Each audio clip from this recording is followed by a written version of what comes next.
J'ai fait une grosse boucle avant d'en arriver là. En fait, je suis un anti-rien. Je suis un gars en fait qui chemine. J'ai commencé à m'intéresser à l'entraînement réellement quand j'avais 12-13 ans. J'ai eu un problème au genou qui m'a tenu éloigné des tatamis. J'ai commencé à m'entraîner comme Bruce Lee et au deadlift 200. Moi, je suis le premier à y être arrivé et puis j'étais le plus léger. Pour moi, le soulevé de terre, c'est vraiment un mouvement roulette russe.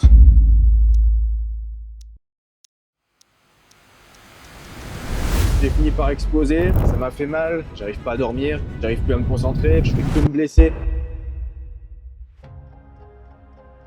Au final, peut-être même pour revenir à un point de départ, la dernière ceinture au judo, c'est juste une ceinture blanche plus épaisse. Mais en fait, c'est ça, hein, c'est que ce qui me fait marrer avec les réseaux sociaux, c'est que c'est assez compliqué de se rendre compte du degré de compréhension que quelqu'un a d'un sujet. Et du coup, aujourd'hui, je voulais te partager un peu mon cheminement et te faire comprendre qu'à travers ma vision, je suis pas là pour tacler la muscu coûte que coûte. Je suis pas un anti-fonte, je suis pas un anti-course d'endurance, je suis pas un anti-vélo. En fait, je suis un anti-rien. Je suis un gars en fait qui chemine. Et ce cheminement, il date pas d'il y a quelques jours, il date pas de la création de mon compte Instagram il y a quelques mois. Mon cheminement, il date de nombreuses années. Globalement, aujourd'hui, j'ai 27 ans, comme ma calvitie ne le laisse pas penser. Mais j'ai seulement 27 ans, mais ça fait des années et des années et des années que je ponce ces sujets-là. Et je suis, euh, je suis clairement pas un sage, hein, j'ai pas encore atteint la compréhension totale et je l'atteindrai sûrement jamais. Mais par contre, ma vision actuelle de l'activité physique, elle résulte d'un cheminement qui est long et je suis loin d'être au début du chemin. Ça, c'est ce que je voulais te partager. Donc, je vais te partager un petit peu du coup ce qui fait que je me suis intéressé à l'entraînement et surtout les différentes étapes qui ont été très très nombreuses et je vais sûrement en oublier parce que là, j'improvise. J'ai commencé à m'intéresser à l'entraînement réellement quand j'avais 12-13 ans. J'ai eu un problème au genou, c'est-à-dire que j'ai eu ce qu'on appelle Osgood-Schlatter, ce qui est un problème lié à la croissance, à l'ossification au niveau du genou, qui m'a tenu éloigné des tatamis. Je pratiquais le judo, j'étais voilà, pas mauvais au judo, j'aurais pu faire des choses sympas à mon avis, mais malheureusement, voilà, j'ai eu cette problématique-là et pendant 2 ans, globalement, j'ai pas pu pratiquer le judo. En parallèle, je faisais du vélo de route et du VTT en club, des sports que j'adore. Et je m'entraînais déjà un petit peu de mon côté. Voilà, je faisais des fois des pompes, j'allais courir tout seul déjà dès l'âge de voilà, 11, 12, 13 ans, 10 ans même. Je faisais déjà des abdos. En fait, je me suis toujours entraîné, toujours, toujours, toujours. Et là, je me retrouve sans pouvoir faire d'activité physique. Alors, j'aurais peut-être pu faire de la natation, je ne l'ai pas fait. J'aurais pu faire des sports sans impact, mais même le vélo, je ne pouvais pas. Bref, j'ai dû m'intéresser à l'entraînement parce que je me suis dit, je vais en profiter pour devenir souple. Je ne sais pas pourquoi, je voulais devenir souple à ce moment-là. Peut-être le fait de vouloir envoyer des coups de pied ou des choses comme ça, je ne sais pas. Ce qui fait que j'ai emprunté, comme je faisais d'habitude, hein, j'allais énormément à la bibliothèque. J'ai emprunté un bouquin de Christophe Cario. Christophe Cario que je suis toujours et c'est un gars vraiment très inspirant. Si jamais tu connais pas, je t'invite à aller checker ça. Et qui avait fait un bouquin sur euh, livre d'étirement, quoi. Je crois que c'était un corps sans douleur qui s'appelait. Et du coup, j'ai commencé à développer ma souplesse. J'ai eu à une époque le grand écart facial vers voilà, 12-13 ans, 14 ans. J'ai développé ma souplesse et j'ai du coup appris sur les processus de mobilité et même, on va dire plutôt de souplesse, parce que voilà, aujourd'hui, on nous fait croire que mobilité et souplesse, c'est complètement différent. Non, en fait, la souplesse, c'est une partie de la mobilité. C'est une sous-partie, on va dire. Et voilà, c'est un sujet que j'ai vraiment exploré à cette période-là. Ensuite, j'ai repris un petit peu le judo. J'étais dans un cours adulte. Donc voilà, 14-15 ans, petit gabarit. J'avais pas encore fini ma croissance. Et là, je me retrouve face à des adultes. Puis à cette période-là, je tombe sur un bouquin, un livre de Bruce Lee, en tout cas sur la méthode Bruce Lee. Et lui, je l'ai dévoré. Donc 14-15 ans, j'ai commencé à m'entraîner comme Bruce Lee, beaucoup de poids du corps, quelques exercices. Donc j'avais récupéré une haltère. Voilà, j'avais eu un bon cadeau Décathlon pour mon anniversaire. Et j'avais récupéré une haltère à cette époque-là. Et donc j'ai commencé à suivre la méthode Bruce Lee, quelques semaines ou mois plus tard, je me suis dit que avec des tréteaux, je pouvais faire des dips. Avec mon père, on avait installé la barre à mine, la barre à mine de mon père, on l'avait installée dans le garage. J'ai commencé à faire des tractions dessus, donc voilà, des tractions, des dips, une haltère, et puis du travail au poids du corps. Et ça, j'en ai fait énormément. Voilà, à partir de 14 ans, donc ça fait déjà un bon moment. Et je me suis entraîné, j'ai développé pas mal de puissance, et ça, je l'ai vu directement au judo. Quand j'ai commencé ce travail de renforcement, j'étais en pleine croissance, j'ai peut-être pris une dizaine de kilos en 3-4 mois. Donc c'était assez impressionnant. À cette période-là, donc je me suis intéressé à l'entraînement d'hypertrophie, hein, parce que c'était surtout ça qui était populaire à ce moment-là. Donc voilà, j'ai dévoré les blogs de Rudy Koya, là, Superphysique. J'ai lu les bouquins de Delavier, bien sûr, hein, La Base, Gun Deal, etc. Je me suis même intéressé à une période au bodybuilding, parce qu'en fait, j'aime bien comprendre les sujets. Donc j'ai creusé le sujet. J'ai essayé de comprendre comment ça fonctionnait, voilà, les facteurs de l'hypertrophie, la nutrition sportive. Moi, j'avais la chance que mon père, à cette période-là, bossait pour une marque de nutrition sportive. Donc, voilà, j'ai pu creuser un petit peu ces sujets-là, voire beaucoup même. Et j'avais voilà, 15, 16, 17 ans, on va dire même 15, 16 ans. J'ai creusé ces sujets-là. Voilà, j'ai exploré des méthodes d'hypertrophie, donc à la surcharge progressive, les méthodes Miorep, la méthode de Francis Benfato, j'ai plus son nom, mais voilà, c'était des choses assez niches, mais qui m'intéressaient énormément. Donc voilà, j'ai creusé, j'ai poursuivi voilà, ce chemin-là. Donc j'arrive à 17-18 ans, et à ce moment-là, donc j'avais arrêté le judo, mais j'avais commencé la lutte. J'ai commencé la lutte après ma dernière année de judo, donc c'est-à-dire en terminale, il me semble. J'avais fait 2 années sans sport, on va dire juste de la souplesse quand j'avais ma blessure au genou. En classe de première, je peux reprendre le sport. J'avais repris une licence de judo avec des adultes, j'avais commencé la muscu, etc. Et ensuite, je me suis mis à la lutte, au club où je m'entraîne toujours d'ailleurs, ce qui est marrant.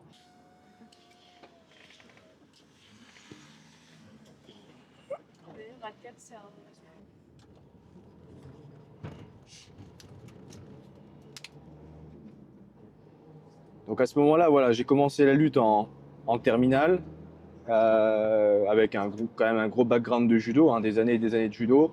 Et donc à la lutte, je me rends compte qu'il y a des mecs qui font à peu près mon poids, qui sont pas plus forts physiquement, pas plus imposants physiquement que moi, mais qui arrivent à me bouger. Et je me rends compte très rapidement qu'avec le côté hypertrophie pur qui m'intéressait un petit peu à ce moment-là, c'est loin d'être suffisant. Et donc je commence à m'intéresser un peu plus à l'aspect force. Et donc je m'entraîne un peu plus en force, donc en faisant des tractions lestées, des dips lestés, en utilisant des poids qui sont censés tenir des barnums, avec une vieille ceinture de judo qui les tient. Je pense que ça parlera à certains d'entre vous, ce genre de setup un peu alambiqué. Et du coup, voilà, je commence à faire un peu plus de force, je progresse assez vite. De toute façon, sans me jeter de fleurs, mais j'ai toujours eu un super bon rapport poids-puissance. C'est-à-dire que la première fois de ma vie que j'ai fait les tractions, j'ai pu caler les 10 tractions. Le jour où j'ai voulu apprendre le muscle-up, ça a duré qu'un jour. Je l'ai appris direct. Et ça, pour plein d'autres mouvements, les tractions à un bras, c'est pareil. Bref, j'ai des qualités physiques. Ce qui fait d'ailleurs que des fois, je peux être biaisé dans ma vision des choses, parce que des choses qui me paraissent relativement faciles, ne le sont pas forcément pour tout le monde. Et ça, c'est mon métier de coach qui m'a permis, avec l'expérience, de m'en rendre compte. Bref. Du coup, je m'intéresse à la force, même au mécanisme de la force, donc tout ce qui est Louis Simons et compagnie, le powerlifting. À ce moment-là, voilà, j'avais peut-être entre 17 et 18 ans. Je commence à m'intéresser à ça, essayer de creuser, essayer de comprendre comment ça fonctionne, les cycles, etc. Ça, c'était une période où je m'intéressais beaucoup à ça. En parallèle, j'ai fini mon lycée. Voilà, j'avais c'est-à-dire de très bonnes facilités au niveau scolaire. Donc la voie classique, c'est la prépa, donc je pars en prépa. Sauf qu'à cette période-là, 17 ans et demi, la prépa, j'étais clairement pas prêt, j'étais pas du tout assez mûr. Et le seul truc que j'avais envie de faire, moi, c'était justement pouvoir m'entraîner, pouvoir faire ma vie, voilà, faire un peu la fête, etc. Donc la prépa, je me rends assez vite compte que c'est pas mon truc, que bosser des heures après avoir passé déjà des heures en cours, c'est pas trop mon truc. Voilà, ceux qui sont passés par la prépa, vous connaissez sûrement le milieu, vous savez à quoi ça ressemble. Et peut-être que vous vous êtes aussi rendu compte comme moi, c'est-à-dire que jusqu'à la fin du lycée, on peut très bien fonctionner sans bosser, sans réviser. En prépa, c'est fini. Parce qu'on se retrouve que entre premiers de la classe et que y a une compète, il y a des concours, etc. Bon, voilà. Ça m'intéressait pas plus que ça et puis j'étais clairement pas prêt pour ça. Donc en parallèle, je continue à m'entraîner. Je me mets un peu plus à courir d'ailleurs à cette période-là. Donc j'étais en entraînement hybride avant l'heure, c'est-à-dire que on était peut-être en 2016, 2017, 2016 je dirais. Je faisais de la course à pied. J'avais dû arrêter la lutte parce que j'étais en prépa et mine de rien, même si j'étais pas le gars qui bossait le plus, ça me prenait quand même pas mal de temps. Donc, de la muscu vite fait dans mon appart et puis de la course à pied. Et du coup, comme forcément la prépa, j'étais pas prêt pour ce truc-là, j'arrête en cours de route et c'est à ce moment-là que je m'inscris en salle. Donc j'avais à peine 18 ans. Voilà, à 18 ans et quelques, je me suis inscrit à la salle de muscu. Pour la faire rapide, je retrouve des potes assez rapidement que j'avais perdu de vue et qui étaient dans cette salle. Et on commence à s'entraîner ensemble. Et j'avais bien kiffé cette période parce que le fait de s'entraîner ensemble, en fait, on avait toujours le côté compétition. Et ce qui fait que très rapidement, des performances assez sympas arrivent. Encore une fois, j'avais une base de force qui était présente. La première fois que je suis allé dans une salle de sport, je devais avoir 15 ans ou 16 ans. C'était 16 ans, je pense. C'était au Brésil. J'étais en vacances avec mes parents. J'avais fait du soulevé de terre. Je pesais à l'époque peut-être 60 kilos, 62 kilos. J'avais déjà passé 120 ou 125 kilos. J'en avais jamais fait de ma vie. Je commençais à peine à m'entraîner avec des charges externes. Donc voilà, ça vient assez facilement, que ce soit squat, deadlift, développé couché. Voilà, je monte en quelques mois 120 kg développé couché, 80 kg à l'overhead press. Au squat, j'étais à 170 et au deadlift 200. Voilà, le but c'était d'être le premier du groupe de potes à atteindre les 200. Moi, je suis le premier à y être arrivé et puis j'étais le plus léger. Moi, j'ai toujours pesé entre 67 et 73 kilos à peu près. Donc voilà, ça c'était la période muscu, mais ça m'a vite lassé. C'est-à-dire qu'au bout d'un moment, voilà, j'ai atteint 200 kilos soulevé de terre. C'est quoi le but? Je vais pas me transformer en powerlifter. Je continuais à courir un petit peu à côté et tout. Je continuais à faire des circuits training pour le cardio et je me suis dit bon voilà, en fait, forcer les choses et puis même sentir des douleurs. C'est-à-dire que j'avais 18 ans et puis je sentais des fois des douleurs dans le dos quand je courais notamment. Et je savais très bien que c'était à cause du soulevé de terre. Hein. Et pour moi, le soulevé de terre, c'est vraiment un mouvement roulette russe. On peut jouer, mais au bout d'un moment, on se fait rattraper par la patrouille. Voilà. Après, chacun joue au jeu qu'il a envie de jouer.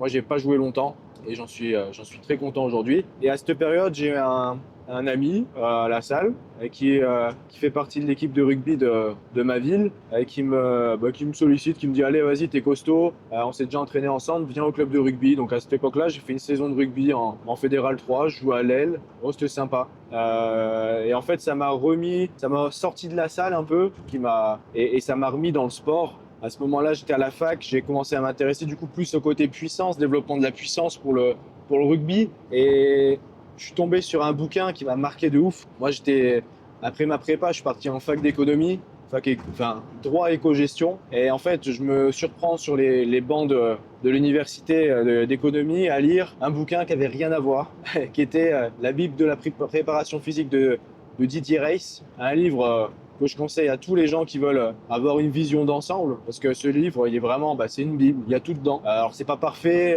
il y a des choses qui sont peut-être un peu dépassées encore, mais c'est super intéressant. Et donc là, à ce moment-là, je m'intéresse au développement de la puissance, donc méthode de contraste, la pliométrie, l'haltéro, ça commence à m'intéresser. Donc je faisais beaucoup de contrastes, lourd-léger, etc. à cette période-là. Et j'avais senti une sacrée différence au rugby, et vraiment, j'avais trouvé ça super intéressant. Et à cette période-là aussi, j'avais recommencé aussi à courir de plus en plus. Donc je faisais régulièrement des sorties. Alors, jamais fait trop. J'ai fait un trail ou deux. J'ai fait je faisais des fois des sorties de 20 bornes et plus. Donc j'avais quand même des bons niveaux d'endurance. Mais c'est pas mon sport de prédilection, on va dire. Et à ce moment-là, quelques mois plus tard, après la saison de rugby, je me suis rendu compte que c'était pas mon truc. Les sports co, voilà, j'aimais bien, mais sans plus. Et à cette période-là, je me suis mis au JJB. Donc j'ai raccroché avec les sports de combat. Et en fait, ça m'a fait un bien fou. Ça m'avait manqué en fait, hein. Pendant 2-3 ans, j'ai une petite coupure des tatamis. Et là, j'ai raccroché avec les sports de combat. Ça m'a fait, comme je le dis, un bien fou, retourner dans la technique, me rendre compte qu'il y avait ce besoin de fluidité, maîtrise du poids du corps, parce que il y a une influence énorme, une interconnexion JJB, Animal Flow, etc. Et donc à cette période-là, donc là on est en 2019, fin 2019, je m'intéresse à fond au JJB, je m'y mets. Malheureusement, il y a le Covid.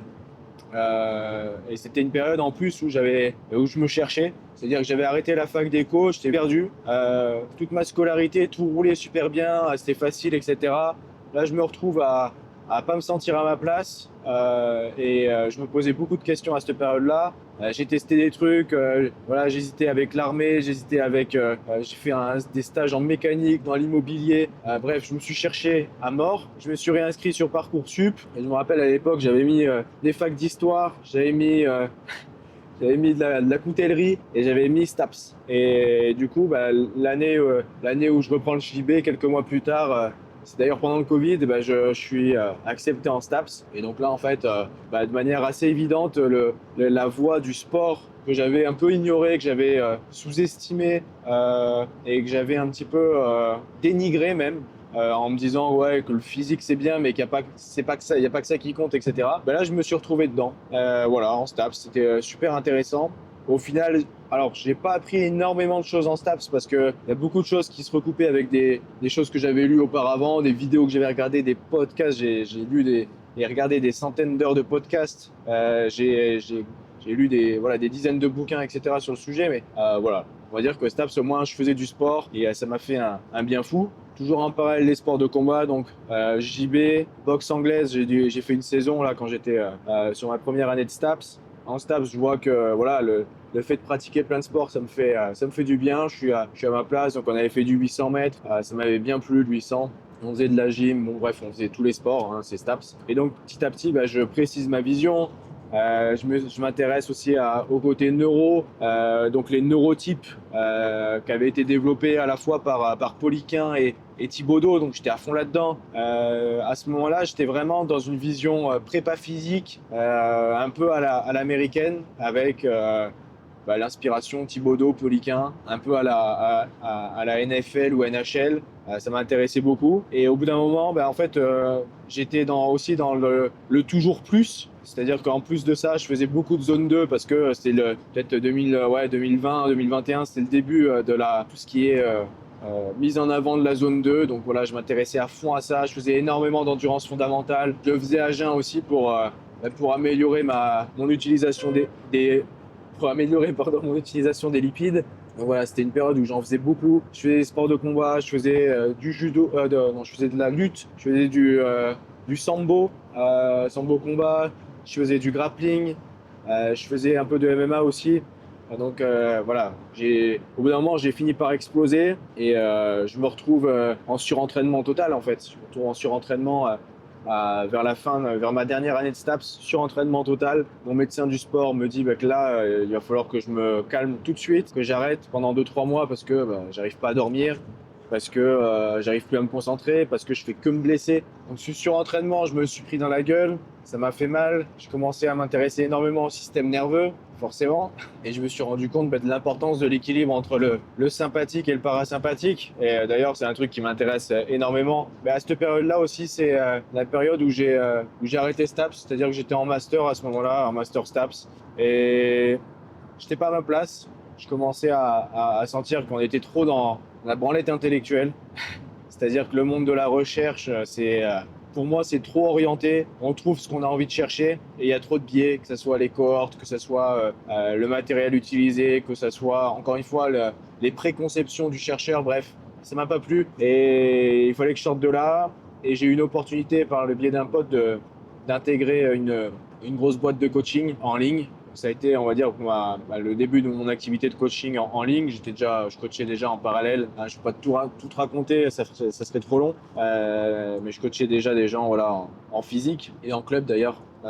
Club de sport de combat. Du coup, je m'intéresse beaucoup plus au côté parasympathique. À ce moment-là, je commence à m'intéresser beaucoup à la respiration. Je m'étais déjà intéressé à Wim Hof pas mal, mais là, je creuse un peu plus, voire beaucoup plus. Petit à petit aussi, tout ce qui est yoga, tout ce qui est globalement vision de l'activité physique non occidentale, ça commence à beaucoup m'intéresser. Donc voilà, je t'ai raconté globalement mon cheminement. Aujourd'hui, on va dire que je suis dans une vision où je suis revenu à l'essence de l'humain. C'est un peu ça ma vision, c'est-à-dire que au lieu de chercher à complexifier et essayer de trouver la méthode miracle, ce que j'ai fait pendant longtemps, je suis plutôt dans essayer de voir ce qui rassemble. Ce qui rassemble, c'est notre nature. Voilà, ça c'est mon postulat. Notre nature, il y a un côté universel, et au niveau du mouvement humain, ben voilà, comme je dis souvent, l'être humain, il marche, il court, il saute, il grimpe, il lance, il se bat, il nage, etc., etc. Ça, c'est tiré de l'hébertisme, je t'en ai déjà parlé des dizaines et des dizaines de fois. Tout ça pour dire que ma vision des choses, elle n'est pas venue comme ça. C'est pas juste un constat primaire et assez limité. On a toujours fait comme ça, faut faire comme ça. Non, j'ai fait un grand cercle. J'ai fait une grosse boucle avant d'en arriver là. Au final, peut-être même pour revenir à un point de départ, ce qui me fait marrer parce que c'est un peu le cycle qu'on a toujours dans la vie. Et je prends l'exemple des sports de combat. Voilà, on dit quand tu arrives à la dernière ceinture au judo, c'est juste une ceinture blanche plus épaisse. En JJB, voilà, la ceinture noire, c'est le début d'un nouveau cycle. Mais en fait, c'est ça, hein. C'est que toujours un éternel recommencement. Et au final, là, j'en reviens aux bases. Et j'en reviens même au côté instinctif, intuitif, le mouvement non réfléchi, le mouvement spontané. Comment bouge un enfant? Comment bouge quelqu'un qui a jamais entendu parler de sport? Parce qu'il y a des gens qui n'ont jamais entendu parler de sport. Il y a plein d'endroits dans le monde où la notion de sport, elle est assez, soit très récente, soit même elle a même pas encore atteint ces endroits-là. Comment les gens bougeaient autrefois. Et voilà, moi c'est ça qui compte pour moi. La nature est bien faite, la nature est extrêmement bien faite, et elle ne nous ferait pas faire des choses qui ne nous servent pas. Donc revenir sur ces mouvements fondamentaux et s'en servir de boussole. Je dis pas qu'il faut faire que ça, mais s'en servir de boussole. C'est-à-dire que si ton activité physique te fait perdre tes capacités motrices fondamentales, c'est qu'il y a un problème. Et c'est pour ça que j'ai tendance à taper sur la spécialisation en musculation. C'est pour ça que j'ai tendance à taper sur la spécialisation en cyclisme ou en force athlétique, mais même la spécialisation en général. Et je tape souvent sur les sports qui sont spécialisés dans des mouvements qui sont même pas essentiels. Si tu te spécialises dans un mouvement essentiel, c'est-à-dire tu vas nager énormément. Bon, déjà, c'est peut-être pas parfait, mais au moins tu te bases sur une locomotion essentielle de l'être humain. Donc tu seras spécialisé certes, mais tu nourriras quelque chose qui est ancré profondément. Par contre, si tu te focalises sur le bras de fer, excuse-moi, mais le bras de fer, il est en rien essentiel à la motricité humaine, et donc tu crées des déséquilibres par passion peut-être, par intérêt, par envie de percer dans ce sport, ok, mais par contre tu es en train de faire une croix sur pas mal de choses, et c'est pas dit que tu les récupères. Voilà, ça c'est mon message qui peut parfois être reçu de manière un peu violente. Je le conçois parce que voilà, c'est les formats qui fonctionnent. C'est la manière de communiquer en 2026. Voilà, c'est pas moi qui crée les règles du jeu. Maintenant, j'espère qu'à travers ce que je t'ai partagé, tu arrives à comprendre un petit peu ma manière de voir les choses. Et en toute sincérité, j'ai fait du chemin. Je suis plus avancé dans le chemin de la compréhension du corps humain que beaucoup de gens, tout simplement parce qu'il n'y a pas une journée où j'y pense pas depuis des années et des années et des années. Mais par contre, je suis encore loin d'avoir compris l'intégralité des choses, et j'y arriverai jamais. Et je suis en évolution. J'évolue au quotidien, j'apprends des choses, j'expérimente, je teste, je prends aussi des feedbacks parce que j'accompagne des gens au quotidien. J'ai accompagné plus de 350 clients, et forcément ça permet de prendre du recul, de sortir de soi, de moi-je. Ça permet de sortir au final du corps de quelqu'un qui est jeune et en bonne santé, qui a peut-être des facilités dans le sport, et de revenir dans une réalité qui est la réalité de Monsieur Tout-le-Monde. Donc voilà un petit peu mon message aujourd'hui. Les méthodes miracles, les courants de pensée, c'est bien, mais derrière ça, il y a la nature humaine, il y a l'universel, et c'est ça qui doit te servir de boussole. Si ce genre de contenu t'intéresse, Si tout ce que je t'ai dit, ça te parle, bah, t'hésites pas à t'abonner. N'hésite pas à commenter aussi, à me faire remonter des questions, des partages de ressentis ou des choses comme ça. Moi, ça m'intéresse énormément. Des désaccords aussi, bien sûr. On n'est pas fait pour être tous d'accord. Et voilà, je te dis à la prochaine.